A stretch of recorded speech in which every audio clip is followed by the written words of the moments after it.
My name is Liam, and I was 27 years old that Christmas.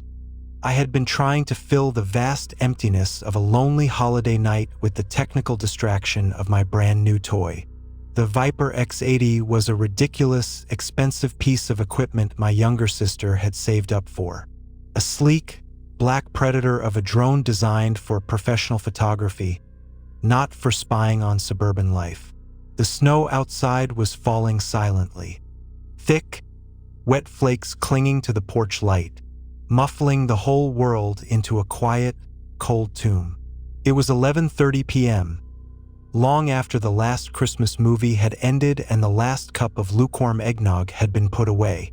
I was restless, fueled by too much sugar and the anxious energy of being completely alone in my small apartment. And the perfect, untouched layer of fresh snow on the ground was calling to me. I couldn't resist the urge to see what the world looked like from above in that beautiful, dead silence. I had launched the drone from my small balcony, sending it up past the third-floor railing and into the freezing air. I watched the live feed on the screen strapped to my controller, initially just enjoying the clean lines of the neighborhood streets. The festive colored lights decorating the eaves of the houses below looked like scattered jewels on a black velvet cloth. The houses were all dark and quiet, everyone sleeping off their Christmas dinners and their late nights. I flew it past the cul-de-sac, over the high wall separating my complex from the row of detached single-family homes. And then, my attention drifted to the large, secluded property belonging to Mr. Elms. Mr. Elms was a quiet man, a retired accountant who kept his yard meticulously clean. He barely spoke to anyone, which is why what I saw in his backyard was so jarring. The yard was poorly lit by a single, weak security lamp near a shed, but the drone's infrared setting cut through the darkness. I saw him standing there, dressed in a dark parka and gloves, near a stretch of fence line that bordered the dense woods at the back of his property. He was wrestling with something heavy, something long and shapeless wrapped in thick, gray tarp. The way he was dragging it, the way his feet kept slipping in the snow as he struggled with the weight. It looked like he was pulling a log, but the movement wasn't right. It was too fluid, too resistant in a way that wood is not. I brought the drone lower, just 30 feet above the ground, making sure the noise wouldn't carry over the sound of the wind and the falling snow. My breath caught in my throat when I saw the color, a deep, dark crimson smear across the edge of the tarp. That's when I zoomed in, and that's when I saw the sack kick, and that's when he looked up. The silence on the video feed was absolute, but the look in his eyes, even filtered through the slightly grainy night vision lens, was a look of cold, immediate comprehension. He didn't flinch. He didn't scream. He didn't even drop the heavy bundle he was dragging. He simply stopped, straightened his back slightly, and stared directly at the tiny, blinking red light that represented my position in the sky. It was a silent, unnerving acknowledgement of my presence, a moment of pure, terrifying connection between the victim and the crime's accidental witness. What was he thinking in that moment? I wondered with a rising tide of panic. Was he cursing the new technology? Or was he calculating the drone's flight path? And by extension, calculating mine? My hands were suddenly slick with sweat inside my warm gloves. I didn't hesitate for another second. I slammed the small joystick forward and pitched the drone into an immediate steep ascent. My only thought was to break the line of sight, to get the video evidence back to safety. But Mr. Elms had reacted faster than I anticipated. He didn't run for cover. He ran for the shed. As the drone climbed higher, I saw him emerge seconds later holding something long and thin, too quickly for it to be a coincidence. It was almost as if he had anticipated this exact scenario. What kind of man keeps a weapon ready to fire at a hovering aircraft? What kind of threat did he believe was coming for him? It was a chilling thought that drove the blood from my face. The drone's camera tilted wildly as I pushed its speed to maximum. And through the feed, I saw a brilliant flash of light erupt from his position, followed a moment later by the incredibly sharp, unmistakable crack of a rifle shot echoing faintly through the window of my apartment. The video feed went to static, a harsh, colorless white noise that screamed through the small speaker of the controller. He had hit it. He had shot a small, moving target out of the black night sky with a single practice shot. The reality of the situation crashed down on me with the force of a physical blow. This wasn't a random neighbor burying trash. This was a deliberate, calculating killer. And now he knew there was a drone. And drones have pilots. I fumbled desperately with the controls, trying to regain the connection, but the screen remained a useless sheet of white. The high-end drone, with the damning video evidence stored on its internal chip, was currently plummeting somewhere into the trees behind his property. He had effectively stolen my evidence, my only proof of what I had seen. And now he was coming for me. I knew he was, because his entire future depended on finding the person who had been controlling that remote eye in the sky. How long would it take him to figure out the drone's origin? How much information could he glean from the wreckage? Did he have the technical know-how to track the signal's last known coordinates? I didn't want to wait around to find out the answer to those desperate questions. I ran to the front window, my heart hammering against my ribs so hard I felt physically sick. I pulled the curtain back just a fraction. Looking down into the snowy parking lot, everything was still, quiet, beautiful, and completely devoid of threat. But I knew he was moving. He had to be. He had seen the drone ascending from the general direction of the apartments. And in a quiet suburb like this, it wouldn't take long to narrow down the possible launch points. I had to leave immediately. Without a sound, I grabbed my jacket and keys, fumbling through the dark because I couldn't risk turning on any lights. My phone, the controller, they had to stay.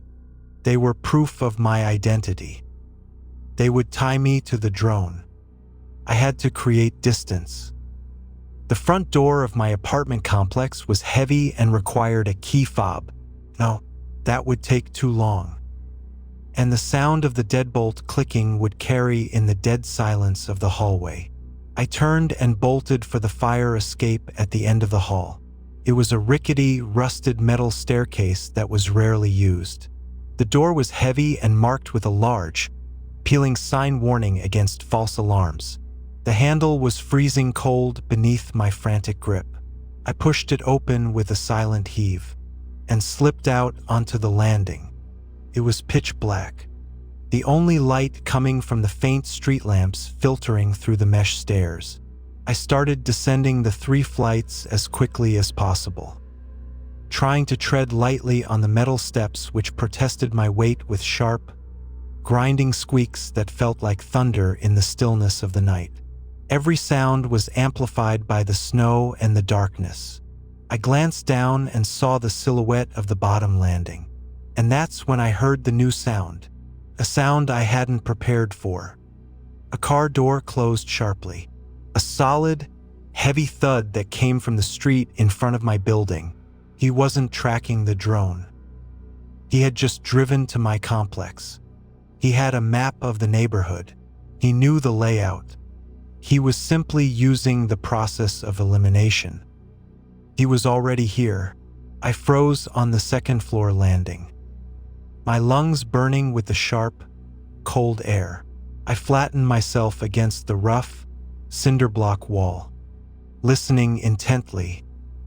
I heard his movements then, slow, deliberate, crunching through the fresh snow in the parking lot as he approached the front entrance of the building. He wasn't running. He was strolling, He was completely confident that the witness he needed to silence was trapped inside. My mind raced. If he came in through the front door, he would check the mailboxes for resident names. If he went straight to the third floor, he would see the open balcony door. I had maybe a minute before he pinpointed my unit. I couldn't go down. He was blocking the exit. I couldn't go back up. I had to move laterally. I remembered the ground floor storage area, a long, narrow utility closet that connected the basement to the laundry room. I needed to get to the back of the building. I crept back up one flight of stairs, then another, moving like a ghost until I reached the top floor again. I eased the fire escape door closed, and then slipped back into the silent, carpeted hallway of my apartment level. I didn't go to my own apartment.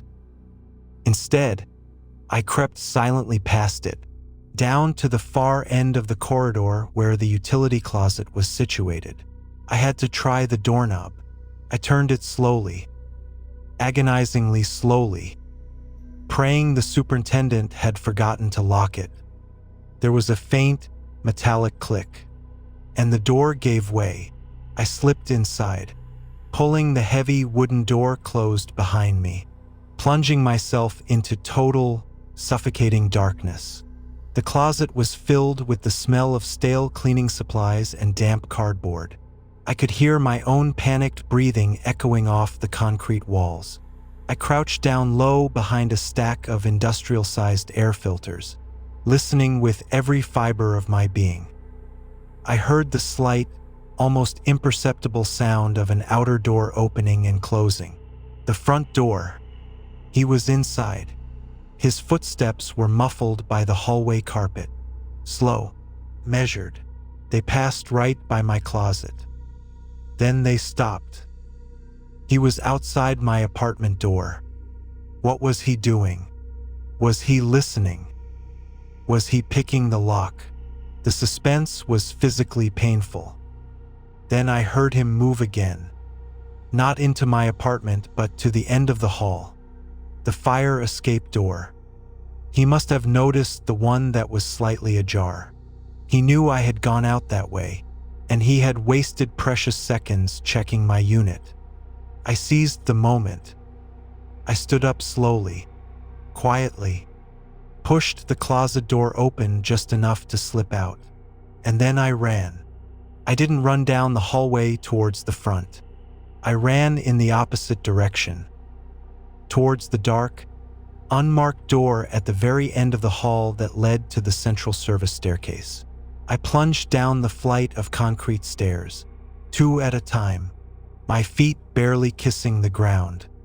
I didn't stop until I burst out the unlocked basement door and into the building's brightly lit laundry room. I saw the window, a small, high-utility window that looked out onto the narrow alleyway behind the building. It was cracked open an inch for ventilation. My mind went completely blank of every thought except one. Outside, I dragged a laundry trolley underneath the window, climbed onto the flimsy metal edge, and began pushing against the sash. It fought me, groaning loudly, but I forced it up and open. My body barely fit through the small rectangular opening. I scrambled through the gap, scraping my skin on the sharp edge of the frame, and tumbled out onto the frozen alley ground, not caring about the pain or the noise I was making. I was out. I sprinted down the alley toward the main street, not looking back. I didn't stop running until I reached the brightly lit gas station 2 blocks away, where a group of families were fueling up their cars for their early morning drives. I collapsed onto the floor by the coffee machine, shaking uncontrollably. I was safe, for now. He had been looking for a drone pilot, not a terrified person on foot. And the fact that I was alive, the fact that I had escaped his calculated trap, felt like the only Christmas miracle I would ever need. My name is Marco, and I was running on fumes and cheap gas station coffee that night, Christmas Eve. It was 1:17 a.m., and I had been on the clock for 17 grueling hours. My company, ExpressGo, promised hefty hazard pay for any driver who finished their entire holiday manifest, and I was $34.53 short on the rent this month. So that bonus wasn't just money. It was survival. The pressure was immense. Every driver was pushing themselves to the absolute limit, which is why I hadn't hesitated to take this last, remote route to the edge of the county. The address belonged to the kind of house that should have had a security gate, but instead, it just had a long, crumbling driveway that felt like it led into the middle of nowhere. I pulled the heavy, oversized box labeled "Fragile" electronics from the back of the van, the only remaining item, and walked toward the dimly lit porch. Everything about the place felt wrong. There were no festive lights, no wreaths, no sign of life whatsoever. The house was massive, dark, and seemed to be holding its breath in the cold. I was trained to drop, scan, and run. Zero interaction. But when I saw that garage door slightly raised and heard that faint, undeniable sound of distress, my training faltered. I paused halfway to the porch, the heavy package feeling suddenly weightless in my arms. I stood there for maybe 3 seconds, long enough for the sound to repeat, this time more muffled. Definitely a woman. Definitely whispering under duress. "Just let me go." My first professional thought was, is this a setup? Could it be a hidden camera prank? A test from the company's loss prevention department. They were known for bizarre tactics to weed out drivers they deemed unreliable or nosy. But the raw fear in that whispered plea sounded too real, too desperate to be staged. I slowly placed the package on the front step. The surface was slick with ice, and I scanned the barcode with a shaky thumb. Delivered. 1:19 a.m. My job was technically done. I should have turned around immediately, walked straight back to my warm van, and driven away. But the image of that small, dark opening in the garage door, and the sound coming from behind it, held me captive. Curiosity is a dangerous thing, especially when coupled with guilt. I crept off the porch and moved silently toward the garage, keeping to the narrow strip of grass to avoid the crunching sound of the ice on the pavement. The house was dead quiet again. The only sound was the distant whooshing of the wind through the tall pines. I knelt down in front of the gap in the garage door, the cold cement soaking instantly into the knees of my uniform pants. I pressed my ear as close as I dared. My heart was pounding so loudly I thought it might drown out any sound inside. Then I heard it clearly. The sound of heavy, labored breathing. 2 distinct rhythms. One shallow and fast, the other deep and slow. Definitely male. And then the sharp, distinct metallic click of a zipper being pulled down, followed by the horrible, unmistakable sound of duct tape being ripped from a roll. It wasn't a hostage situation for ransom. It felt like something far more personal, far more volatile. My blood ran cold. I realized I wasn't dealing with a robbery or a prank. I was witnessing something terrible. Something deeply criminal and dangerous. I needed to call the police immediately, but my phone was clipped to my belt, and pulling it out here would make a visible glow against the pitch black of the driveway, a visual hook that might draw the attention of whoever was inside. I was trapped by my own caution. I risked one quick peek. I lowered my head slowly and pressed my face against the icy concrete, looking underneath the heavy metal door. The light inside was dim, probably just a single bare bulb. I could see the dusty wheels of an expensive sedan, and a pair of heavy work boots near the rear bumper. The man wearing the boots was standing over something, or someone, his back mostly obscuring the view. Then the man shifted his weight, and I saw her, a woman, sitting on the concrete floor, her hands bound behind her, her mouth covered with a large, messy strip of silver duct tape. Her eyes, wide and terrified, were fixed on the man standing above her. But what terrified me most wasn't her expression. It was the man's hands. He was holding a large, serrated kitchen knife, the kind you use for carving a holiday roast. And he was slowly, methodically wiping the blade clean on a white shop towel. I pulled my head back quickly, swallowing the bile that rose in my throat. The reality of the scene hit me with full force. This man was done. He was cleaning up. I wasn't interrupting a crime. I was stumbling onto the aftermath, and if he caught me now, I would simply become another detail to clean up. I had to leave. Now, I crawled backward on my hands and knees, slowly at first, then moving with faster, more desperate speed. I needed to get back to the delivery van, to the safety of the engine and the locked doors. I finally reached the back of the van and stood up, trying to move as quietly as possible. I turned toward the driver's door, but before I could take a single step, the crunch of tires on gravel froze me in place. Another vehicle, a large, beat-up pickup truck, came slowly rolling down the long private lane, its headlights completely bathing my parked delivery van in bright, sudden light.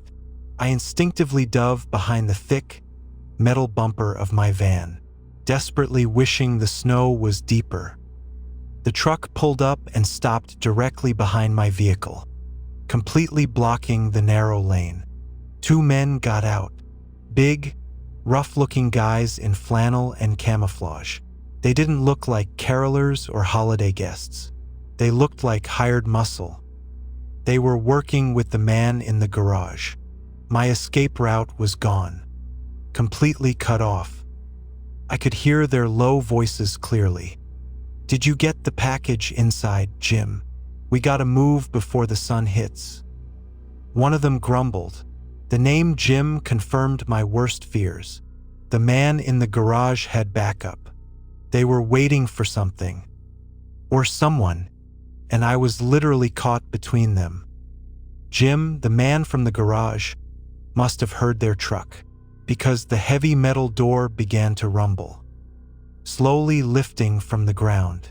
I pressed myself harder against the cold metal of my van, praying the black color of my uniform would make me invisible against the shadows.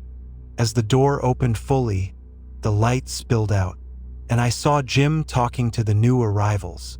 My van was parked maybe 30 feet from the garage opening. I could feel the cold precision of the moment. They were all focused on their conversation, on the truck, on the garage. They hadn't seen me. Yet, I made a split-second decision. I couldn't get to the driver's door, not without crossing their line of sight. I had to go in the opposite direction, towards the dark house.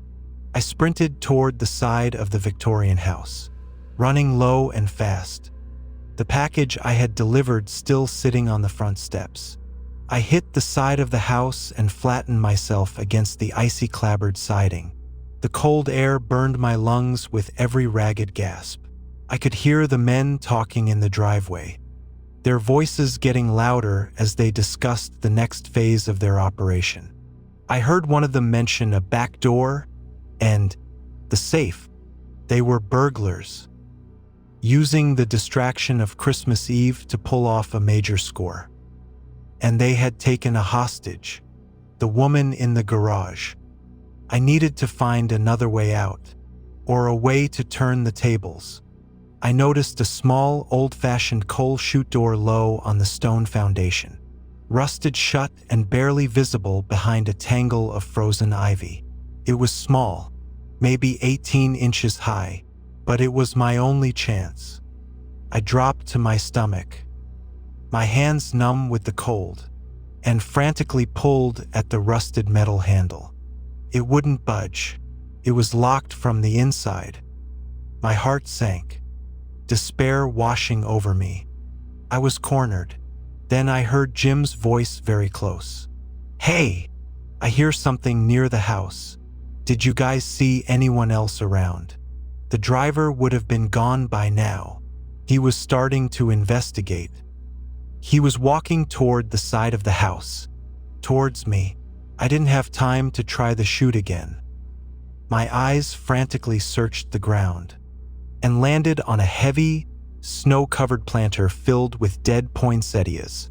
With a final, desperate burst of adrenaline, I grabbed the heavy terracotta planter, holding it tight against my chest, and waited. I heard the scraping sound of his boots on the ice-covered patio as he rounded the corner. He was carrying a flashlight, the beam dancing across the side of the house. And then it found me, crouching low, eyes wide with terror. He didn't even have time to react, to raise his knife or his voice. As the light hit my face, I hurled the heavy planter with all my strength, aiming low, at his knees. The clay pot shattered with a sickening, loud crack against his shin.